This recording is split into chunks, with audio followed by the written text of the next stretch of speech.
This is Happy turkey. Happy chicken.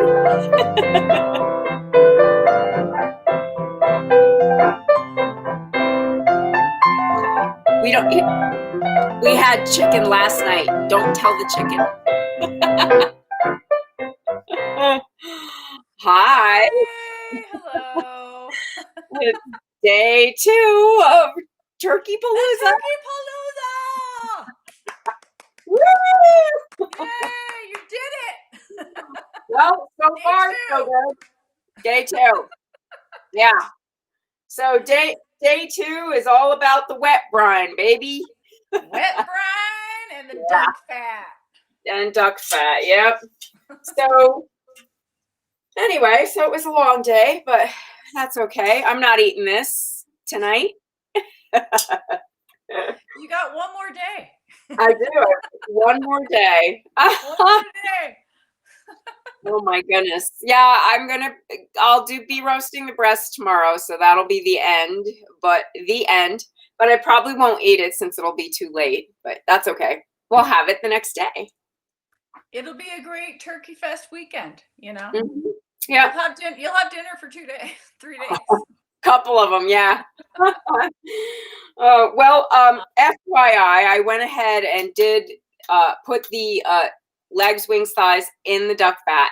They will be ready by the end of the episode, so I can take them out of the oven and show you. Great, we can see it. Yeah. So when you take them out of the bag, you have to brush all the herbs and stuff off and then put them in the duck fat, and you'll see what it looks like. Okay. So when you're talking about this wet brine, it's the rest of the turkey, right? Yes, it's the breast. Okay. The breast, which usually has the back attached to it, I might say. But last night we discovered the butcher took the back off. So it'll be breasts and back in the wet brine. Breasts and the back in the wet brine, yeah. Okay. Detached.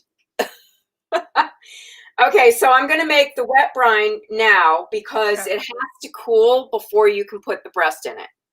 You don't want a hot breast. Nobody wants a hot breast. And then I'm going to make the stock that I use to baste the turkey with tomorrow. Okay. So I will show you how I make a quick stock out of that. Awesome. These are just amazing tips. We had so much fun last night. That was hysterical. If you were only listening to the audio, it was like fun. Food porn. A little bit of food porn going on. Okay, so I have to show you my counter of mise en place. Okay, here's my counter. Look at all that, folks. Wow. It will be on soon. It's all going in a pot somewhere. So somebody's saying, let's forgive and forget, move on from no back and move into hot breast, please. It's already started. Okay. All right. So here's the deal. This has to cool down. You literally, you really cannot put it. It should be room temperature. Okay. So normally I make the brine and put it outside when it's cool enough. It has been way too hot, but I still will make it the night before and then let it cool down and put the breast in the next day. Okay. But that is not happening because we're doing the show. So I'm going to cheat it a little bit and I'm going to see if it works. Well, you tell us what you would normally do too. Yeah. Okay. Well, and also I'm cutting this in half-ish because the turkey is about half of what I would normally do. Okay. So I need salt. Kosher salt. Kosher salt. Kosher. Yeah. Keep it kosher. Keep it kosher. The reason you want to heat the brine first is because basically you're dissolving the salt and the sugar together. Isn't that like the definition of a brine, of what brine is? Yeah. Salty water. Mine is salty and sweet, and you kind of want to have the right ratio of salty to sweet. Okay. So, yeah. So that was 3/4 of a cup of salt. Okay. And I'm going to try and put all the salt and the spices in here now, and then I'll see how I can dilute it. Okay. Maple syrup. I love adding maple syrup. You're Okay. kind of like Will Ferrell and Elf. Okay. So, how much maple? I have to keep looking because this is not my usual thing. Okay, so I'm putting in 1/3 of a cup. So this is for that 11-pound turkey. Okay. But I can post, the regular recipe. Yeah. Okay. So I love the maple flavor that yeah. Roasted turkey, right? Yeah. Mm-hmm. All right, I'm going to add cloves. Oh, but not very many, just like 4. Because they're pretty powerful. They're very strong. So I like to crush them up a little bit in the mortar and pestle. Just release the oils. Yes. Even though, it's not like you're, going to eat this or anything, but you do want the flavors to come out. Okay, so, all right, here's another quick tale of what happened to me today. My neighbors, I don't know if you're watching, Mark, have been anybody. This is confidential. They've been a part of my Thanksgiving for probably, as long as I've lived here, since 2002. The night before Thanksgiving, I go across the street and I go get some of their juniper berries off their juniper bush. Unbeknownst to them. Yeah.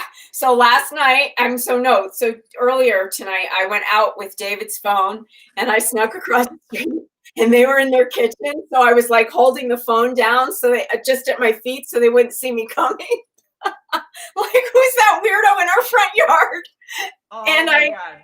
I got my beautiful juniper berries. So wait, let me just ask a question. You didn't just think like, hey, neighbors, could I just have a couple berries? Or you just want to take them? No, it's the thrill of the hunt. The thrill. Okay. The hunt. So every year I think they're going to catch me and they don't. You got away with it again. I did. So 2 teaspoons are going in the mortar and pestle. Nice. But see how pretty they are? We have a lot of juniper in Santa Fe. It's a wonderful scent. Yeah, I didn't need to plant them because they have them. So I'm just crushing them a little bit again to, kind of release the, oh my God, it smells like Christmas. I love juniper and cedar. The best. Oh, it smells beautiful. So you can see that it's blue and green. So pretty. Great. You can make some gin right now if you wanted to. I'm saying. I have this little tiny jar and I keep them in here, but I never seem to have enough. Well, you know where the source is. I do. Okay, so brown sugar.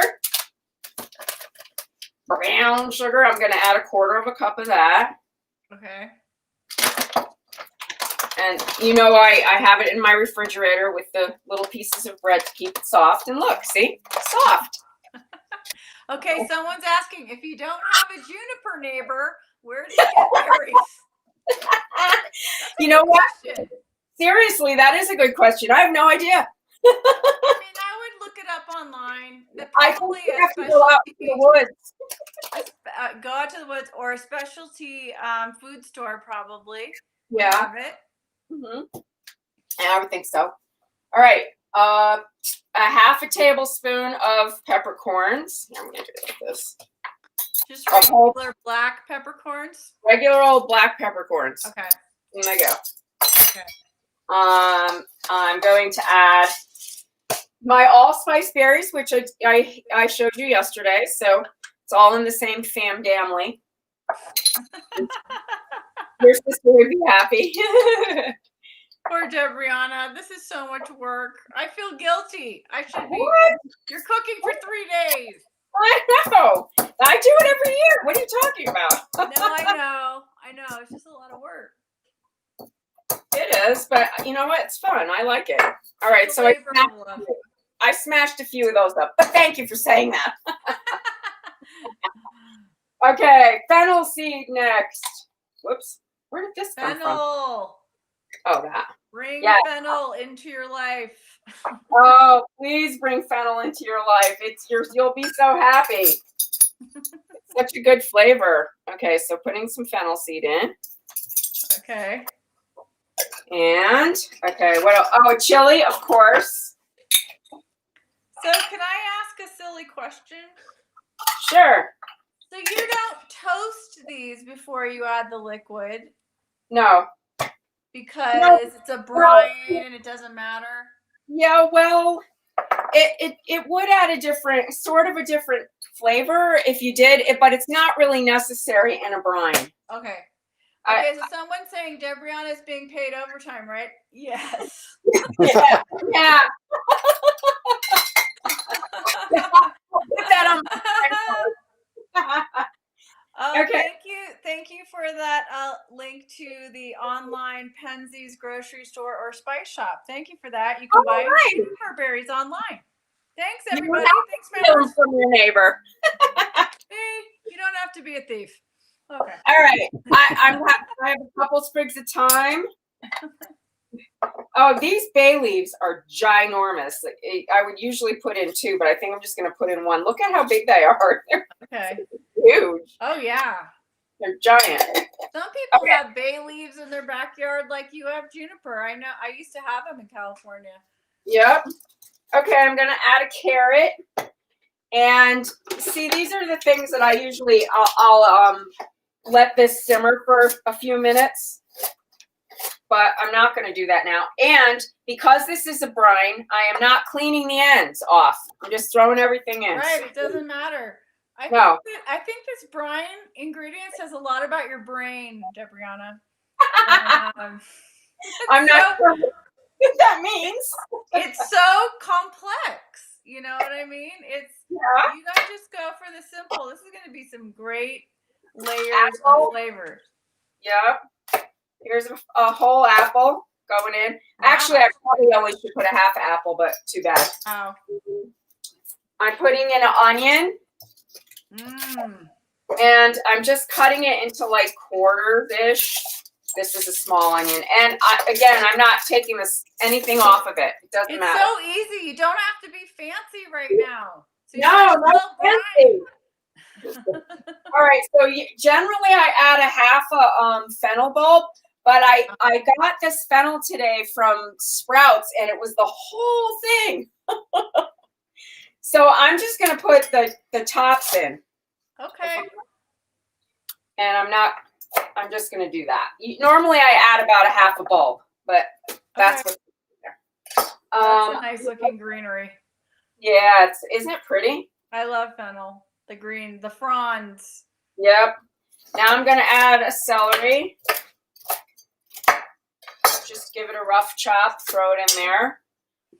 What am I missing from my magical? What else could you put in? Garlic. A few cloves of garlic. This is half the recipe, so I'm going to put 3 in. And really all I'm going to do is smash it and throw it in. Okay, this is Peggy. Nothing puny about that fennel. That's right, Peggy. Thank you, Peggy. No, there is nothing puny about my fennel. All right. Onion, carrot, thyme, cloves, brown sugar, lemon. I did a half a lemon. Okay. I don't know if I told you that. Okay, no. Okay. So now I'm going to add the water. Okay. And normally it's like 1.5 gallons of water. But I'm going to add okay, so I always have to do this. This is 1 quart. It's 4 quarts to 1 gallon.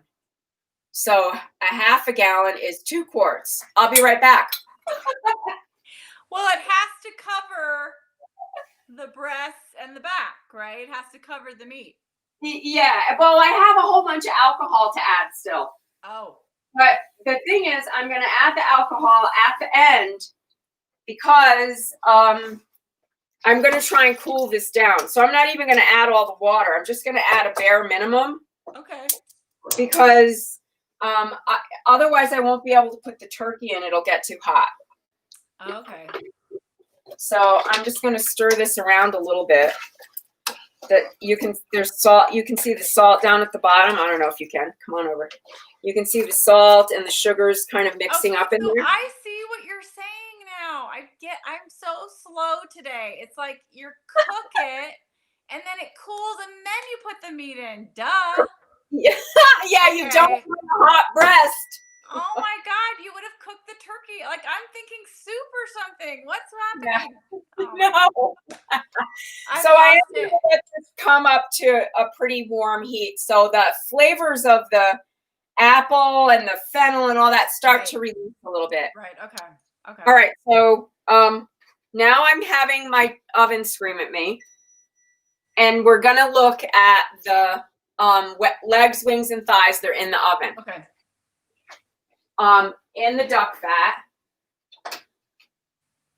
And I'm going to pull them out.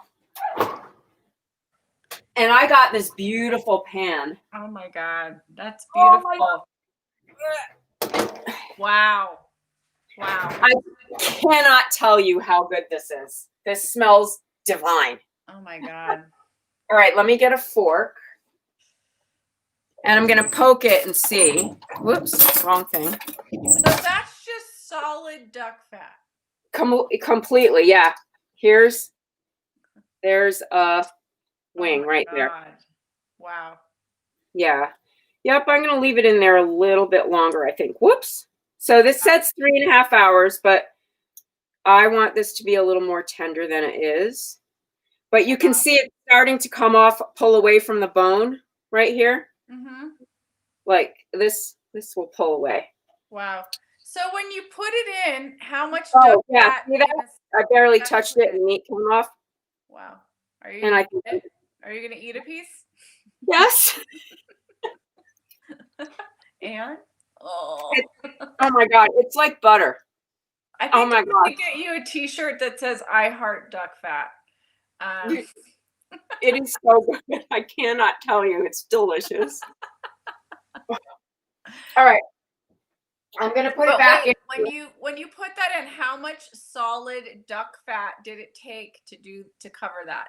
Do you remember? Well, that's always a question. I put it on the top of the stove first, and I melt the duck fat. Okay. Then I add the legs, wings, and thighs, and I wait to see how much more I need to add. Okay. So I had, obviously, you know me, I had it frozen in the freezer from last year. So I had a chunk that was on top that was still frozen. So I think that's why this might be taking a little longer to cook. Okay. Because the oven's only on 225. Okay, so it's low and slow. Okay, so someone's saying, so you don't really, quote, carve a turkey on Thanksgiving? No. Oh, no. I'll carve the breast without the back. Well, we were talking about this last night. Debrianna serves a platter of beautifully carved meat of all the cornucopia of items on a platter to the table. Some people like to bring out that electric handsaw. Some people like to, do whatever they have to do and do the platter. But, it's okay as long as you've got it and you're eating it and it's tasty. Yeah, no, I serve it on a platter and it comes to the table cut. And that way everybody can just take what they want. Generally, I don't actually serve it on the table. I have a very large center island, and that is where all the food is laid out. Everybody serves themselves, and then we go into the dining room from there. So, but everything is plated, and it looks, like a cornucopia of food that you would have on Thanksgiving. It's just not on the table. Yeah, I like it that way sometimes too, where you can just take what you want. Yeah, and then everybody sits down, and the table doesn't have a lot of food on it. It has just the decorations. Right. You can see each other. And, Yeah. So now, while this is heating up and then cooling down, I'm going to make the stock for to baste the turkey with tomorrow. Okay. And so that's also just a quick thing. I'm not gonna, like fuss over it either because I'm just using the stock. So you guys know, I take stuff out of my freezer, throw it in a pot. The ends of everything go in there. So you are cooking this low and slow, the duck fat on the legs and the wings. And when they're done and the meat is basically falling off, you're gonna take that off and you're just gonna save it somewhere out of the fat. You're gonna just I'm gonna leave it all in the fat. Oh. Okay. And then on Thanksgiving, on the day, I take it out like a half an hour before the turkey's ready, and I put it on the stovetop and bring it to temperature. So the duck fat then, warms up the turkey. So it goes in the fridge? Well, in a best of all possible worlds, it goes on my porch where it's usually cold. Right. Okay, so you're gonna put it in the fridge, and it just saves perfectly because it's like preserved in duck fat. Yeah. Okay. Yeah. Okay. And the duck fat will solidify, but when you put it on the stove, it warms up and then you take them out and put it on the platter. You put it on the platter. Yeah. Okay. Yeah. Now people have said you can brown the skin in a hot pan to put it on there and make crispy duck skin. I tried that once. The bones kept falling out, so I don't do that. Okay. All right. So here's the pornographic part. Is it going to get racy right now? It's going to get a little racy. Oh, dear. What in God's name? It's the neck of the turkey. Holy mackerel. Okay. And you're joining us, folks. Giblet. Wow. All that stuff. All the innards. Oh, goodness gracious. All right. That was the neck, or the neck going in. If you're late to the program, you might be thinking, what do those girls need to do to make a living during this COVID time? That's right. They'll do anything. All right. So I'm basically making a soup stock, right? So celery, carrot, onion, thyme, a bay leaf. I'm going to add a little more of these prawns. What are we doing with our life? What are we doing with our life? I know, it's sad, isn't it? Okay, so someone says, can we substitute lard or olive oil for the duck fat? I know it won't be as good, but no, just don't do that. Don't do it unless you're doing duck fat. No, you can't. You have to use duck fat. Yeah. There's no point. Duck fat has a flavor. It's not ducky. So let's just say you didn't have the duck fat. You could brine everything. You could brine the legs and the wings, right? Yeah, you could. You could do that. Okay. But it's such a great investment to buy duck fat because then here's the thing. When the turkey is done, you do not throw away the duck fat. You put it in your freezer and you save it and you cook with it the rest of the year. So you make tomatoes in it. You can cook your scrambled eggs in it. It is delicious. It's kind of like Debrianna's from Little House on the Prairie sometimes, because she saves things in a manner that the Ingalls would. But anyway,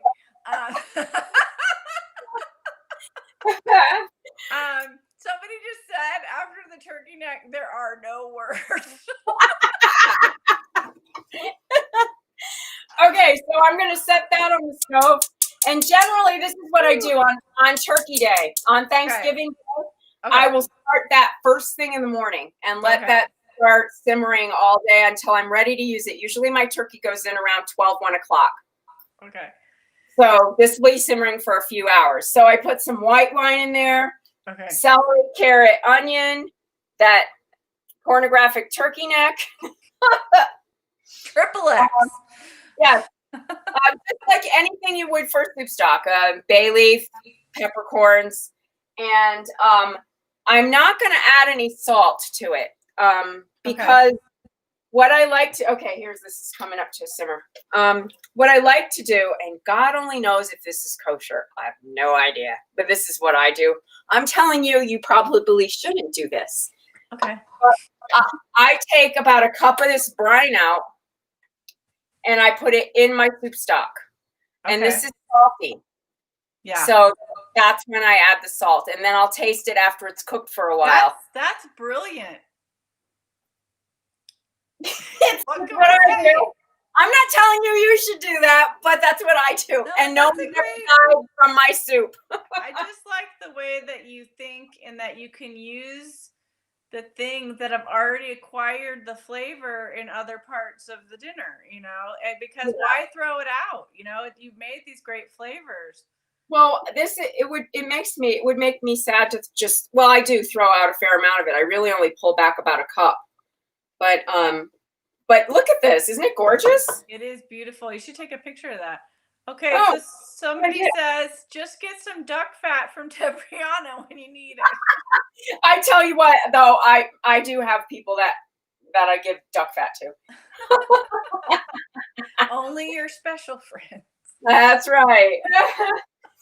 But it is real. Actually, duck fat is not bad for you. It's not the same as using like bad oils. It's actually a good oil.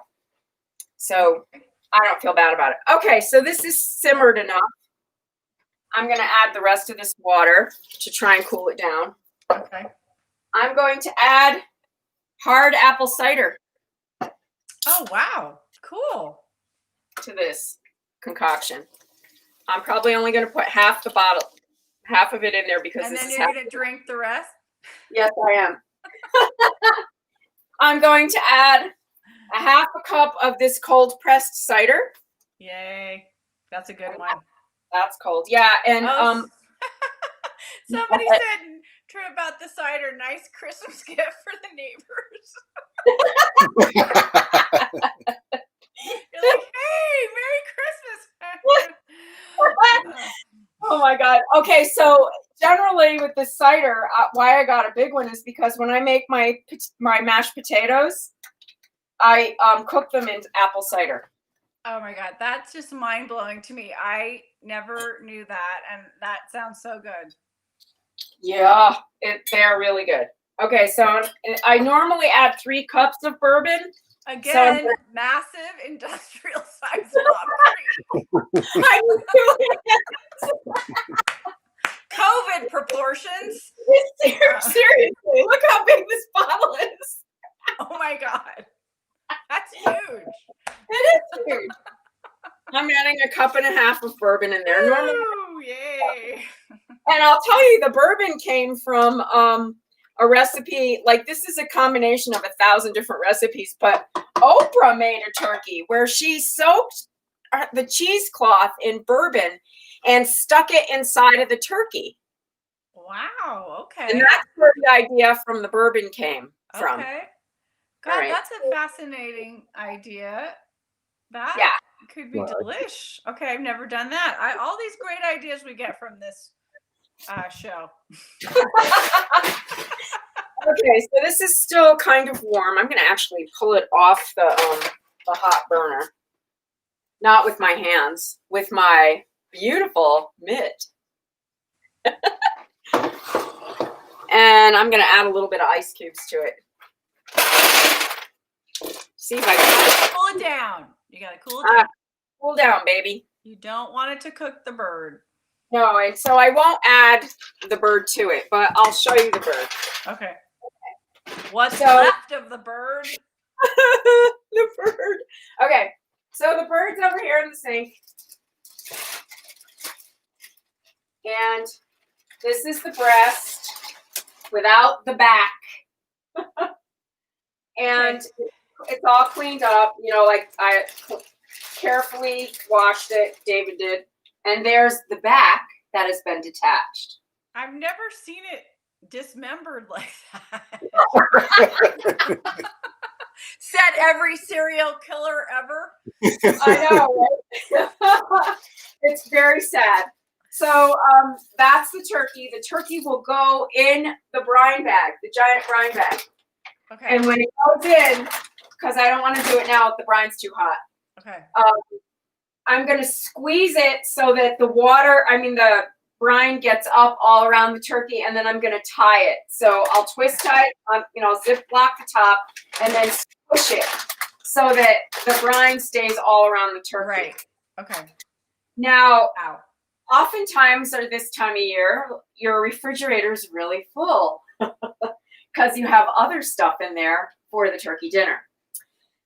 So my suggestion, if you don't have a second fridge, which I do, is if it's not cold outside, which it is not this year, I have also done it in a cooler where you put ice in the bottom of the cooler, put the brine bag in, and put ice on top of it and close the cooler, and it's fine overnight. Okay. For 24 hours in the cooler. That's cold enough. But you're going to put it in the fridge tonight. I am, because my little fridge is empty because I'm not having anyone over. I'm just going to have this giant turkey. Okay, someone's saying, the backless bird, get over it. Okay. All right, Ray. All right. I'm trying to get over it. I am. You can see I've held a grudge for the butcher. What's his name? It was a she. It was a she who took the directions. I do not know who cut the bird. It was a she. Okay. Yes. Stand corrected. Oh. Cleaver alert. I'm trying not to be mad at the butcher. That is a giant cleaver. It's just paper.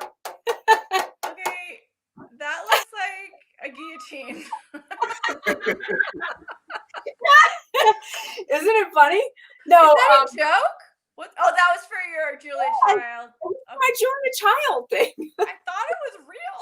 I didn't know. Yes, no, it's not. It's paper. Oh my God, you scared me. You were like going like this around your head.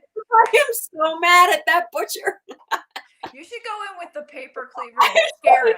I think next year they won't torture me. I'll come in. You didn't do it right. Don't do this to me next year. Oh my God. Make me angry.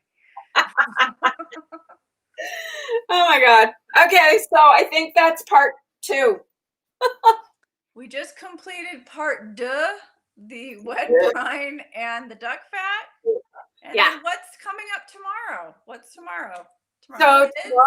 Tomorrow we cook the turkey breast. And I make several compound butters to make the turkey breast. One is a sage butter, and one is a maple and lemon butter. Wow. And black pepper. And so that gets the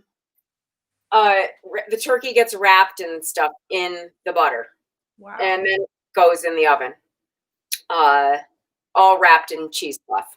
This is seriously the ultimate turkey. I hope everyone is appreciating this, because even if you did one phase of it, your turkey would improve 1,000%. Oh, and Lisa makes cocktails. Yes, I'll make the cocktails tomorrow night. Oh, yes, you'll have to have a turkey cocktail. Yes, because the turkey will finally be cooking. Roasting. It'll be cooking, but it's going to have to roast for a couple hours. So usually I put it in around 12 or 1, something like that. It does have to be out for an hour out of the refrigerator. And that's good because you're rubbing butter all over the breast and you don't want it super cold. You want it warm. Yeah, you like a warm breast. Everyone does. God. Okay, and that sounds awesome. So we'll see everybody again for day 3. Pallooooooza. All right, so I'm gonna tell you a few things like I do. Oh, yes. Yes. Fair Fight. That's where you can donate for the Georgia Senate race. Our lovely Holly has her holiday gift collective on Instagram. Yay. You can support local artisans that way. But definitely wherever you live, try and support who's ever local to you. And we have Pandemic of Love. They're pairing people with families who have lost someone to COVID. And if you want to help out during the holidays, that's a way to do it. And Envoys for Humanity is the postcard writing group. And there are many postcards to swing states. There's a whole bunch of them. So that's the one I'm using to write postcards to voters. And I have a lot of leftover stamps from when I bought stamps to try to save the post office. So I'm going to use those. Yeah, I ordered my postcards from Amazon, and they came in 2 days. Here, I'll show you. Oh, okay. She's going to show us. She's going to show us her postcards. They have super fun ones. These say, voting is a superpower. Oh, those are cute. Nice. Yeah. And they help you with what to say. Yeah. I just read today that the Wonder Woman 1984 movie is coming out on HBO Max. I'm very excited. How fun. Because I loved that one. Okay, so one last thing. Help us reach over 3,000 members. If you have friends and you want to invite them to Corona Kitchen, that would be fantastic. We would so appreciate it. Yes, thank you. We would. All right, people. I will see you tomorrow. Yay! And we will finish the turkey. I'll take pictures of it when it's done, but because it won't be done. The turkey's gonna be fab. I can't wait. Can't wait to see those butters. Yeah, the butters are fun. Thanks for watching, everybody. Thank you for hanging out with us. We so appreciate it. Wear a mask. Everyone wear masks.